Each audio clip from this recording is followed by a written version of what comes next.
episode of Getting to Know the TS27. I'm talking session joiners, getting drunk, and doing some math. As always, if you have a question for me for next time, leave it down in the comments section. First batter up here is Knott's Predator. Do you like session joiners? I don't. I also do not like session joiners. What is a session joiner? So a session joiner is somebody that will join your game that's either in progress or in a lobby or whatever, and most of the time, since I usually play with like one or two people, they end up on the other team. Or if they end up on my team, they will try and get my attention in some sort of way. And usually getting my attention means ruining my experience. I just want to play my fucking game. Now, whenever I'm streaming, which link is down in the description on Twitch, whenever I stream, I always invite from my chat if somebody wants to play with me. That's fine. Just send me a message and I will play with you. When I'm not streaming, there are times when I will invite people if they send me a message, and there's some times that I won't. There are times that I just want to, chill and play with a couple of friends of mine, and I don't feel like, talking that much. Or I'm trying to do something in the case of, like, recording boosting footage or doing some cinematics for, like, Battlefield or something like that. Or I'm doing a team challenge. Those are the times when I'm not playing with people, and I'm sorry, I'm not going to invite you to play. Now, the Xbox One has this amazing feature where you could follow somebody and they don't have to add you as a friend back. This is why I get more session joiners on the Xbox One than I ever did on the 360. And thanks a lot, Xbox. Nice fucking feature you implemented there. Glad you thought that shit out. So bottom line, if you want to play a game with me, just send me a message on Xbox Live. Sometimes I will say yes, and other times I'll say no. Don't get offended if I say no. It's because I'm doing something at that point. Keeganator 2000, a few controversial questions. Oh goody, let's hear these. Number one, what do you think causes sexism and racism in a person's mind? The answer is simple. The answer is ignorance. Now, if you've never seen the movie American History X, I highly suggest that you see this movie. The premise of the movie, and I won't go into too much detail because I don't want to spoil it for you, but the premise of the movie is we follow the protagonist who's a white skinhead. He gets thrown in jail for manslaughter against a black guy because he's, white power and all that shit. And while he's in jail, he gets put on laundry duty with the black guy. And it changes his perspective about how he originally thought, with his racism and, black people are the reason why America's terrible, yada yada yada, all that shit. That speaks volumes to ignorance being the cause of bigotry, be it sexism, be it racism, be it homophobia, be it any of those sort of things. For example, Dick Cheney, staunch right-wing conservative, right? Well, he is pro-gay marriage because guess what? His daughter is a lesbian. Otherwise, he would be with the rest of the fucking right-wing Republican asshats and be, against gay marriage. But his perspective changes when it hits fucking home. That's the reason why people have these thoughts, is because they can't put the shoe on the other foot because they are not educated to this. And part of the not education also stems from your parents. Your parents will instill these beliefs. So if your parents, they grew up in a bigoted age, if they are bigots, they will likely instill those values on you. 2, do you think that gays, lesbians will ever earn the full respect they yearn for? And I don't think they will, and the reason why is there will always be ignorance. Even if you put educational facilities in place, I do think that there are people out there that are just ignorant and that think this way for no good goddamn reason. There are people that are afraid of people that are different than they are. 3, when do you think women will get the same pay as men? Now, I've heard arguments on both sides of this equation, right? I've heard the statistics show that women get 23% less than men do, and I've heard that people argue that, the statistics aren't broken down fairly, so when you actually break it down, it is a minimal pay gap or whatever. Bottom line is, there is a glass ceiling in this country, and the only reason why I think it's still there is because the people that are in power want to stay in power. The easiest way in order to keep people in power is to keep them at either a lower pay grade or war to keep them out of the positions in order to grow. I am proud to be an employee of a company that has a female CEO. That's right, IBM has a female chief executive officer, the highest level that you can get to in the company. There are other companies that are there, but it's literally less than 15% of Fortune 500 companies have a female CEO. What's the reason for it? Well, there could be a reason that women aren't as big of dicks as men are and aren't willing to step on people's backs in order to get that CEO position. I don't think that's the case, because trust me, I've known some right bitches in my lifetime that would stab anybody in the back to get it. I personally think it's because it's a boys' club up there and they don't want anybody else fucking up their shit. This is the same reason why there are certain common sense laws that don't pass in Congress. There are special interest groups that have an interest in keeping things the status quo or the way they are, because they are the ones that are benefiting from this system. So back to your question, when do you think women will get the same pay as men? Hopefully it'll happen soon, because there is a big movement for equal pay for equal work. But when you got 80-year-old men in Congress deciding what to do with female reproductive organs, there's a fucking problem. More women need to run for Congress and need to be elected into Congress so that these things won't even be fucking issues. Pass the law anyways, even though I think it might be a little bit difficult to enforce. But equal pay for equal work is a simple law to pass to hold employers' feet to the fire, to say that if you offer a male a contract for some work, offer a female the same exact contract for the same exact work. Do I think the Middle Eastern and Ukrainian conflicts will make the USA have to go into a full-scale war? No, I don't think they will, but god damn it if people aren't trying to make that fucking happen. There are lots of people in Congress that do want to put boots on the ground in the Middle East and in the Ukraine.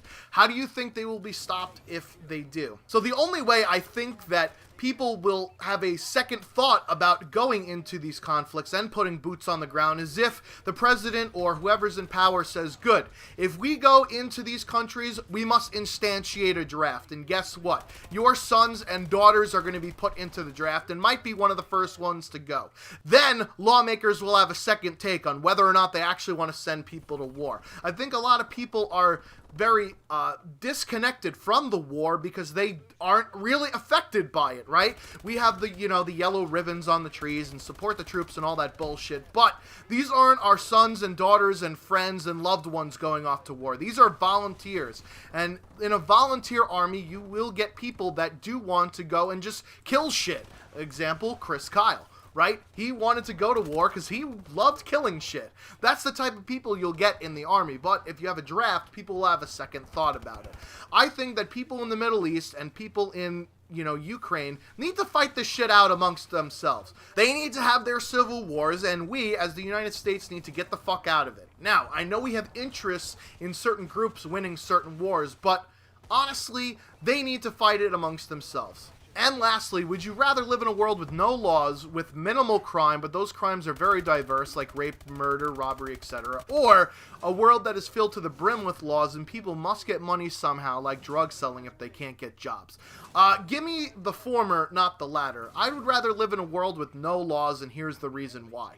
As an atheist, I don't think that morals are handed down by God or by some law written in stone. I think that people are generally morally good and won't do things like kill or steal or rape or, things like that unless it's absolutely necessary. Crimes like murder, 9 times out of 10, are not prevented because there is a death penalty, right? Murder are crimes of passion or crimes of necessity. It doesn't matter if there's a law against the books. People will do it anyway because of that. Things like stealing, you might get into a little bit of a different story, right? There will be people that are poor that will steal a sandwich. I'm looking at you, Robert Durst. You got 42 grand in your pocket. You don't need a fucking sandwich. So I think that people will generally be okay living in a world where there aren't as many laws. That being said, there will always be people that will be grimy and that will cheat to get to the top. So that's why I think laws are necessary for institutionalized things and things, like corporations where greed is a driver of the capitalist system that we have versus, you know, everyday things. Alright, so now that the heavy shit is out of the way and everybody has already disliked this video and tuned it off, over entree, softball question, what is your job? Well, I already spoke to it in the last question. I am a software engineer at IBM. I do programming on the mainframe systems. No one cares about KD. Can you tell a funny story about a time you were drunk? Oh, here we go. Now this is the part you guys have all been waiting to hear. So, spring break in college, me and my buddies decided to go up to Montreal for spring break. That's right, we went the opposite way. We went to the cold parts, not the fucking warm parts. But anyway, so we went to Montreal, and we went to this place called Peel Pub, if for any people that are in Montreal or that know the area that I'm talking about. This place serves beer in buckets. They're literally like gallon fucking buckets, okay? They are much more beer than your normal standard 60-ounce pitcher or whatever it is. These are gigantic, you know, 130, 150 ounce buckets of beer. So we get hammered there, and of course there's a dance floor. I start dancing with this girl, start talking to her, and then one thing leads to another. We start hooking up, making out. So then, you know, I'm talking to her a little bit more after, you know, the making out, and I'm like, so, you know, what are you going to school for, etc., etc. And she has this dumbfounded look on her face, like, what do you mean, what am I going to school for? Now, just as an aside, Montreal, the drinking age is 18, which is one of the reasons why we went there. At this time, I was 20, but I did have a 21 ID, so I could drink legally, well, illegally in the United States, but legally in Montreal, and some of my friends did not have fake IDs, so that's the reason why we went to Montreal in the first place. So, I'm talking to this girl, and she's just clueless on what, you know, I'm talking about. So then I'm like, alright, I'm going to go to the bathroom here, because I'm just trying to figure out what the fuck's going on. And then all of a sudden, a light bulb goes off in my head. In Montreal, you know, you could get into a club when you're 18, but some people might have fake IDs. And the reason why she wasn't understanding what are you going to school for was because this girl is still in high school. She had to be 16, 17 years old. As a 20-year-old, you're kind of like, well, that's kind of weird that I'm hooking up with someone who's 16 or 17. But it was, you know, definitely a lesson learned that you should probably, before sticking your tongue in someone's mouth, get out of their mouth about how old they are or get an idea of what they're doing. You know, if they lie to you, they lie to you. Whatever, it's not a big deal. But I genuinely just was too stupid to do it.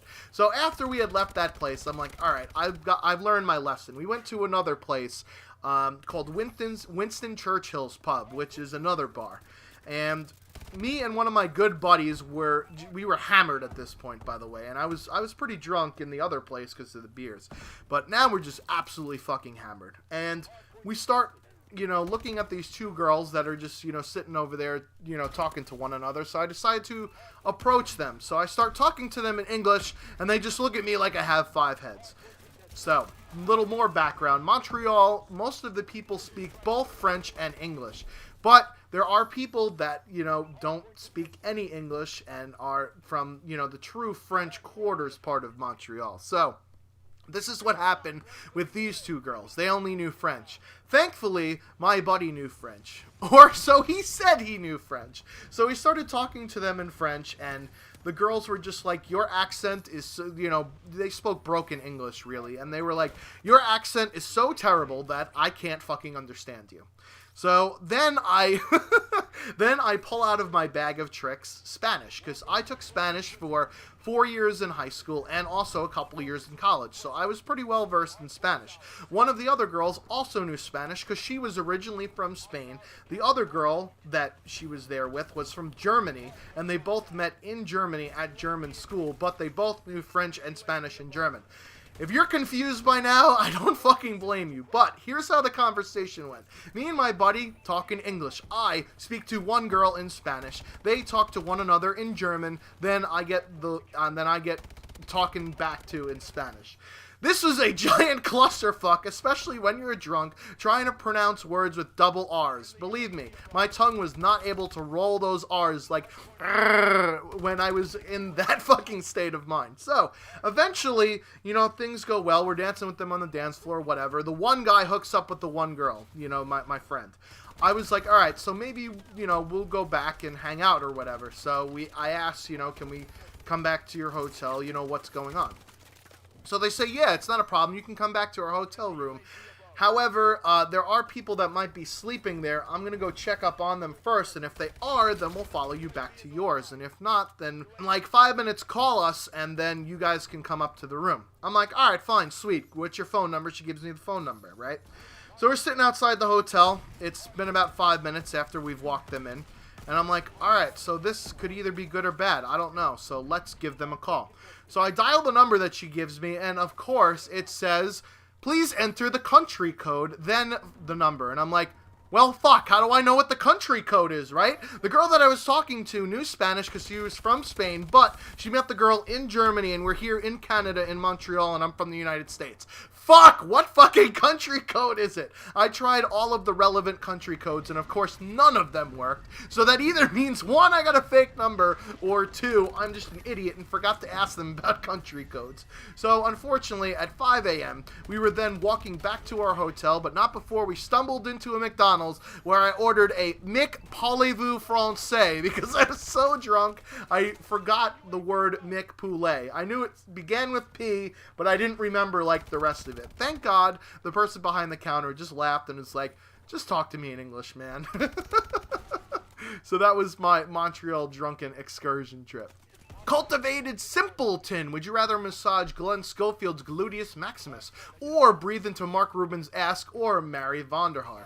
Is Mark Rubin even alive? Like, I know he got fired from Infinity Ward, but if I'm breathing into Mark Rubin's ass, it's like breathing into a unicorn's ass, so I definitely want to do that. But no, seriously, you gotta marry David Vonderhaar. Not only does he have an amazing sense of humor, but he's got Vonderguineas, and he's got a fucking Bon Voyage boat. We definitely need to hook up sometime, Vonderhaar. Let me out on the boat. MDE Productions HD. If any Call of Duty were to be repolished with all of the bugs patched, new textures, etc., with all of the DLC that comes with it, what Call of Duty would it be? Or do you think it would be a great waste of time? The second one. I think it would be a great waste of time.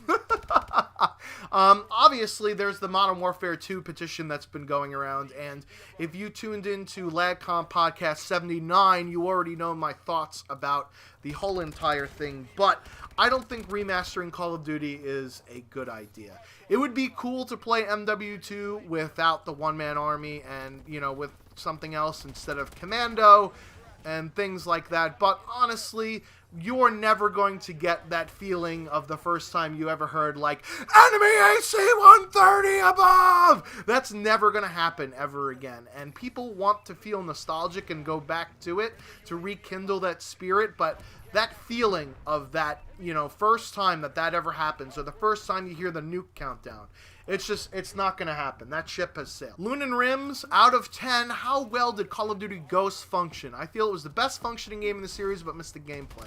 Well, considering I did the not top 5 plays of the week for Call of Duty Ghosts for so long, I could definitely assure you that there are times when it did not function well. You guys remember the Under the Freight glitch, you know, or, you know, the mysterious IMS, or fucking Riley end up killing you before he even touched you. So, gameplay mechanics wise, I think the hit detection was pretty good.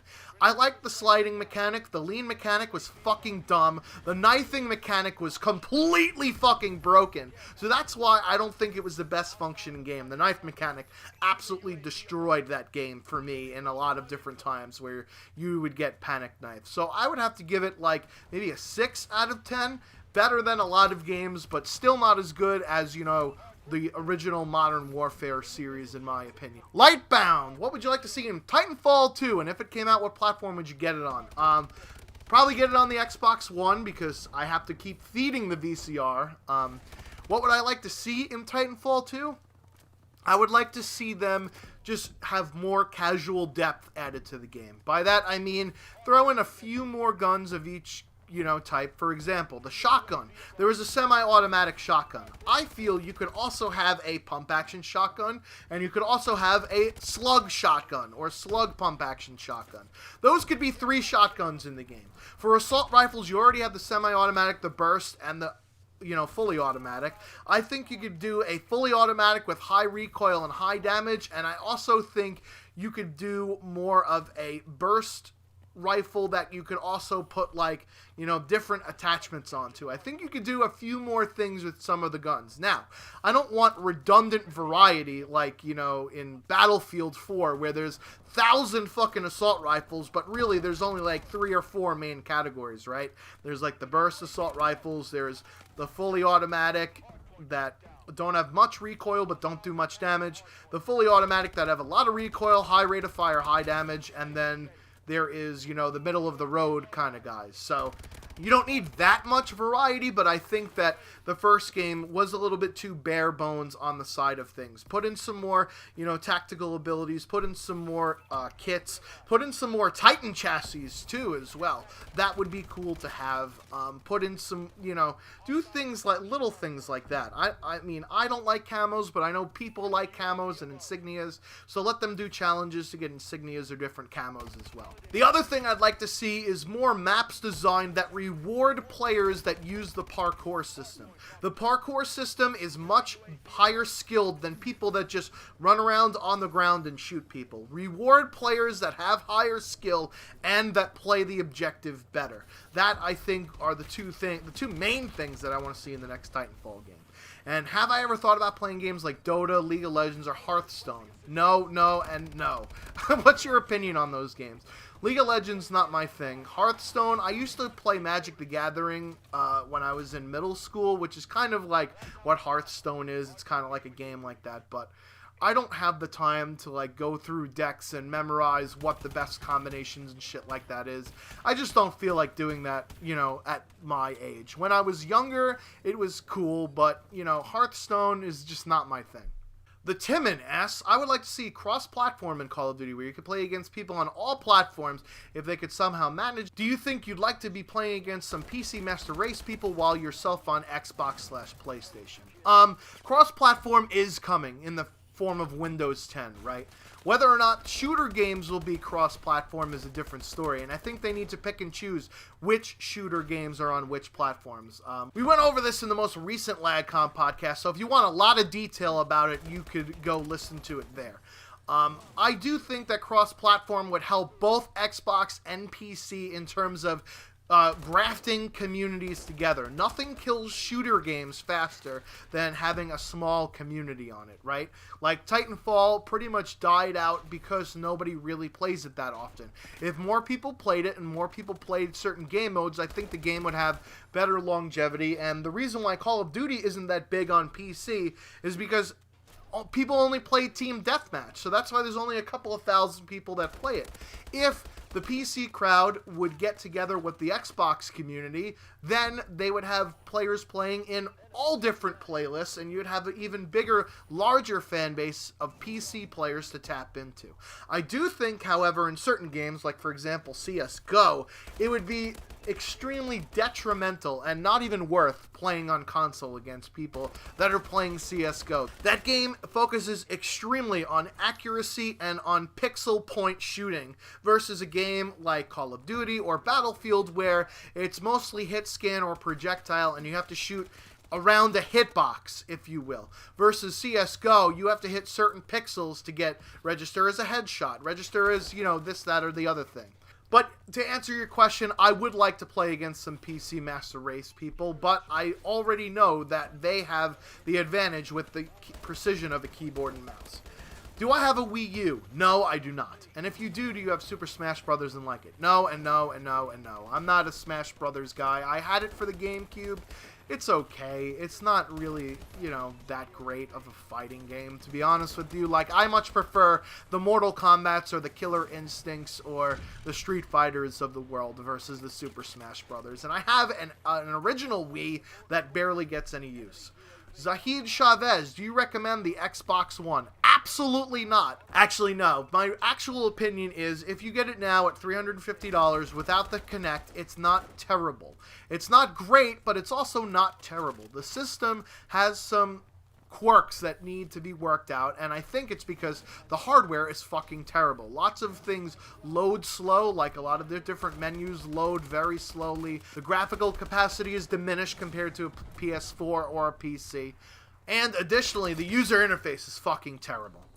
Apags asks, are you a fan of Guitar Hero / Rock Band games? Yes, I am. I've streamed myself playing Rock Band and Guitar Hero from time to time. The reason why I don't upload it on my channel is because I could get flagged for copyright, believe it or not.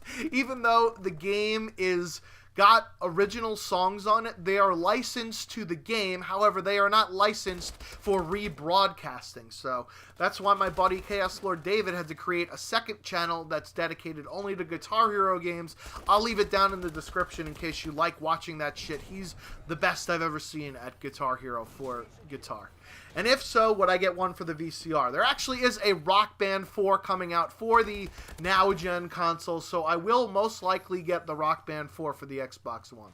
He asks another question, and here's where we get into the sports topics of the day. Besides the Rags, which are the Rangers for people that, don't know, who do you think will win the Stanley Cup? And why do you hate two-part questions? I don't hate two-part questions. They just drag out the video longer than they have to be. I mean, we're on what, like the 20-something minute part now? It doesn't need, the videos don't need to be this long, you know what I mean? But if you ask me a question, I'll answer it. And also, I want people to get their questions in there as well without having to ask me, bullet-pointed 700 questions. Anyway, back to your original question here. Who do I think will win the Stanley Cup besides the Rangers? There's a lot of teams out west that are also really, really good. There's the Anaheim Ducks that are really good. The Montreal Canadiens, I'm not too afraid of them. And the Tampa Bay Lightning scare the shit out of me. They've had our number all season long. Their only problem is their goaltending. Ben Bishop, who knows exactly what he is, but they roll 4 great lines and their defense is great. So those are probably the two teams that I would most think would, challenge for an actual Stanley Cup. My worry with the Rangers is that they have peaked too early and they got hot too early, and therefore they are going to, maybe slow down when it gets into the playoff time, because when the playoffs happen, it's all about getting hot and who has the best team at that time. And that's why I hate tournament style things like this. I wish they would just have the regular season, because that kind of statistically eliminates any, hot and cold streaks during certain times of the year. But Americans would never go for that, because for whatever reason, they love the tournament stuff. They love the one and done type of shit. D Money Blanco asks, do I think the Milwaukee Brewers have the potential to win a World Series because of the beginning of the 2014 season and the entire 2011 season when Prince Fielder was still there? Well, Prince Fielder is not still there. He's on the Texas Rangers, so I don't understand what the last half of that means. Beginning of the 2014 season, they started off pretty well, but then I think they regressed to the mean. And I don't think the Milwaukee Brewers have the potential to win a World Series. They would be lucky to get into the playoffs, and here's why. The St. Louis Cardinals are still the best team in their division, okay? I think the Pirates aren't as good as they were last year. I think they played a little bit above their head, so I think the Brewers might be better than the Pirates, especially now that they have Matt Garza and Kyle Loesch, and they have rounded out their hitting pretty well, but I still don't think they're better than even, the Cincinnati Reds, who is also in their division. I don't think they're better than the Washington Nationals, who are in that league, and I don't think that they're better than the Los Angeles Dodgers, who are also in that league. That's just the National League itself. The American League doesn't have very strong players at this point, but those teams in the National League I would expect to go to the World Series and not the Brewers. JSugar01, do you think that Lucas Duda will be able to replicate the 30 home run, 92 RBI season he had in 2014? I personally think he will hit more home runs with the shortened right field walls at Citi Field. If you go onto Fangraphs.com, that is a website I used to use when I played fantasy baseball a lot, because they give projections for players for the different years based on several different mathematical formulas, and all of their projections are less than the season that he had last year. Even with the shortened right field walls at Citi Field, I think that pitchers will know how to pitch to Lucas Duda this time around, right? He's only been in the league for a couple of years. Now people are going to start to watch tape of him, and will start to exploit his weaknesses and strengths, and he's going to have to overcome that in order to hit that number of home runs again. I don't think he's going to make it there. I trust the predictions on Fangraphs, because most of the time they're correct, so I don't think he's going to be able to do it. I Plow Fat Apes wants me to do his math homework for him. Solve. Let whatever squared, I guess that's supposed to be x squared. Let x squared equal 1 over n. Now, I'm going to skip to the last part of this because this is important that I explain how I determine my reasoning going forward. Assume that n is very large and make a suitable approximations. So, if n is a gigantic number, right, 1 over n is a very, very small fraction of a number. It is tiny, right? Because 1 over 2 is 1/2. 1 over 4 is 1/4. 4 is greater than 2, but 1/4 is less than 1/2. So the larger you get in n, the smaller you get on that side of the equation, right? Now let's go to the left-hand side of the equation. X squared equal 1 over n. So the only time when numbers get smaller as they are squared is if you have a fractional number, right? So let's think about it this way. 2 squared is 4. 3 squared is 9. So the squared number is always greater than the original number. But what is 1/2 squared? It's 1/4 or 1/4. 1/4 is less than a half. So if you follow me this way, the number x has to be a fractional number, right? If it's going to be 1 over n, because it's going to be a very small number. And whenever you square a fractional number, you get an even smaller number. So keep those two things in mind. Moving on with the rest of the question. Choose a number at random between 0 and 1. All right, so let's, again, choose 0.5, right? So 0.5 squared equals 1 over 4. So in that case, x would be 1/2 and n would be 4. So keep that in mind. Choose a second number between, that number squared and 1 plus that number squared. So let's say x is, 0.5 again. So 0.5 squared is 1/4 and 1 1/4. So that range, 1 1/4 and 1 1/4, is larger than the range, or the numbers that can be in it are larger than the range between 0 and 1. Yes, there is some overlap between those two things, but the second range has greater numbers than the first range. Choose a third number between 2 squared and 1 plus 2 squared. Where did that come from? I'm confused. Now it's between 4 and 5. Continue this process until you choose an nth number between 1 minus x squared and 2 minus x squared. So I kind of don't understand how they jumped, between the third number and the nth number, but I'm going to keep going with this. So let's, again, assume that x is 0.5. So 1 minus 0.5 squared is 3/4, because that would be 1 minus 1/4. And 2 minus 0.5 squared would be 2 minus 1/4, which would be 1 3/4. So that is that range for those particular numbers. What is the probability that the first number you chose is the smallest of all of the numbers? All right. So the probability is a ratio from 1 to 100. Now, the first number that I chose is between 0 and 1.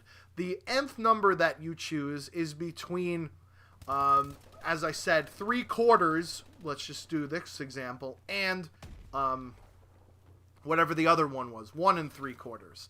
So as we get closer and closer to 0, right? Because as you do 1 over n, you are getting closer and closer to 0, the larger and larger n becomes. So now for the left-hand side, when you have x squared, as n gets larger and larger, x gets smaller and smaller, right? Because if you choose n as 8, then x would have to be 1/4, because 1/4 squared would equal 1/8. So keep that relationship in mind. As n gets larger, x gets smaller. So as you assume that n is a very, very large number, what is the probability that the first number you choose is the smallest of all the numbers? So the smallest that we'll eventually get to is 0, right? The larger you make n, the more it gets towards 0. And what is 0 squared? Or what, rather, is 0? 0 squared equals 0. So if you plug 0 in for x, and you have 1 minus 0 and 2 minus 0, those numbers do not overlap at all between 0 and 1, except for one number, which is the number 1. So therefore, the probability that the first number you chose is the smallest of all of the numbers is going to be approximately 100%. Because like I said, there's only one number in the entire universe that overlaps 0 and 1 and 1 and 2. And that number is 1. So it's not 100%, but it's 99.9999999 repeating. So that is the half-assed answer to that question. Apes, if you do know the actual answer to this question, I'd love to actually see it to see if I'm right or what I did incorrectly. And now that you're all probably lost, let's move on. Retro Moddingmer 102. I really do enjoy the music from your band. Thank you very, very much.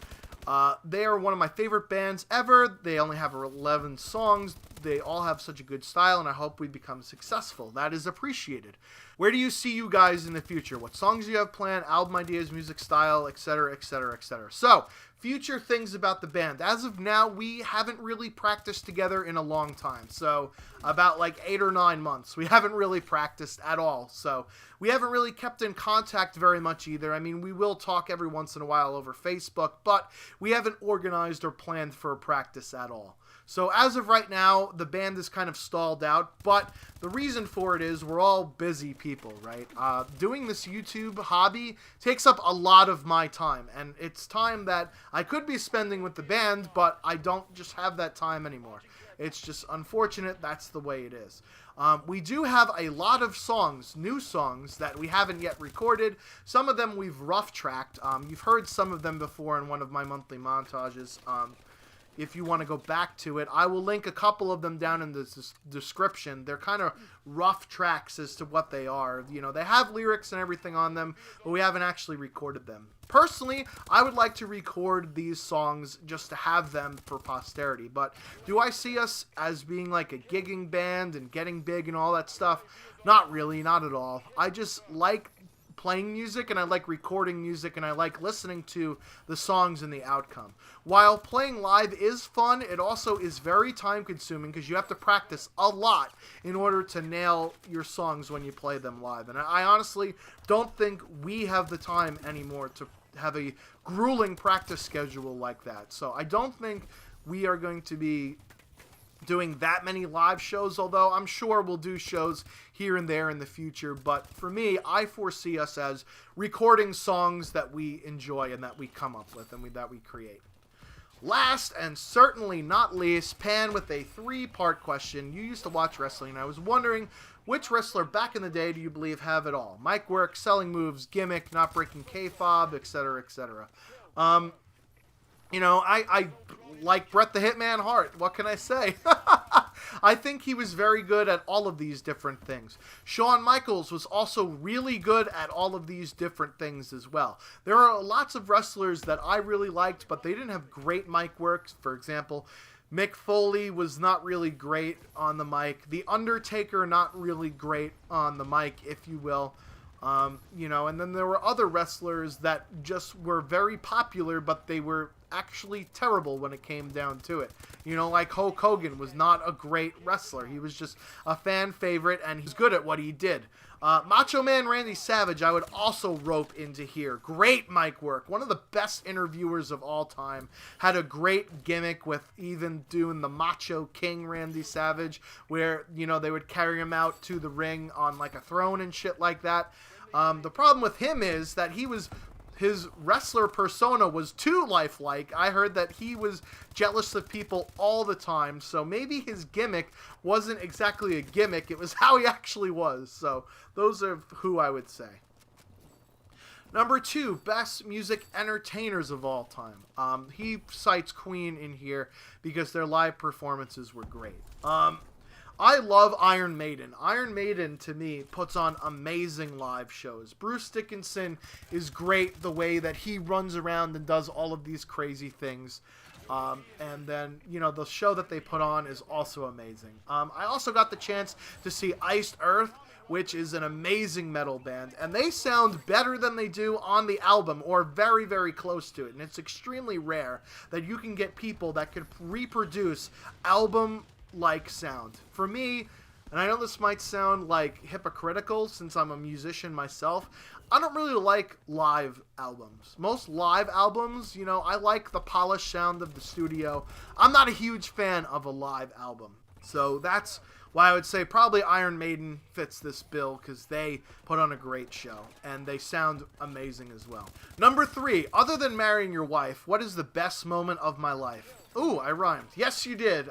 Best moment of my life, and I guess it's a two-parter, is when I graduated from college and got my job offer with IBM, because that kind of just set the tone for I achieved what I had set out to do back when I was in high school. In high school, I knew I wanted to be a computer programmer, and I knew I wanted to work at IBM. So I had achieved that long-standing goal by working hard, binge drinking, and passing all of my tests. So that was probably the best moment of my life. And we have gone on way too fucking long on this episode of getting to know the TS27. So leave me a question down below if you've got one for next time.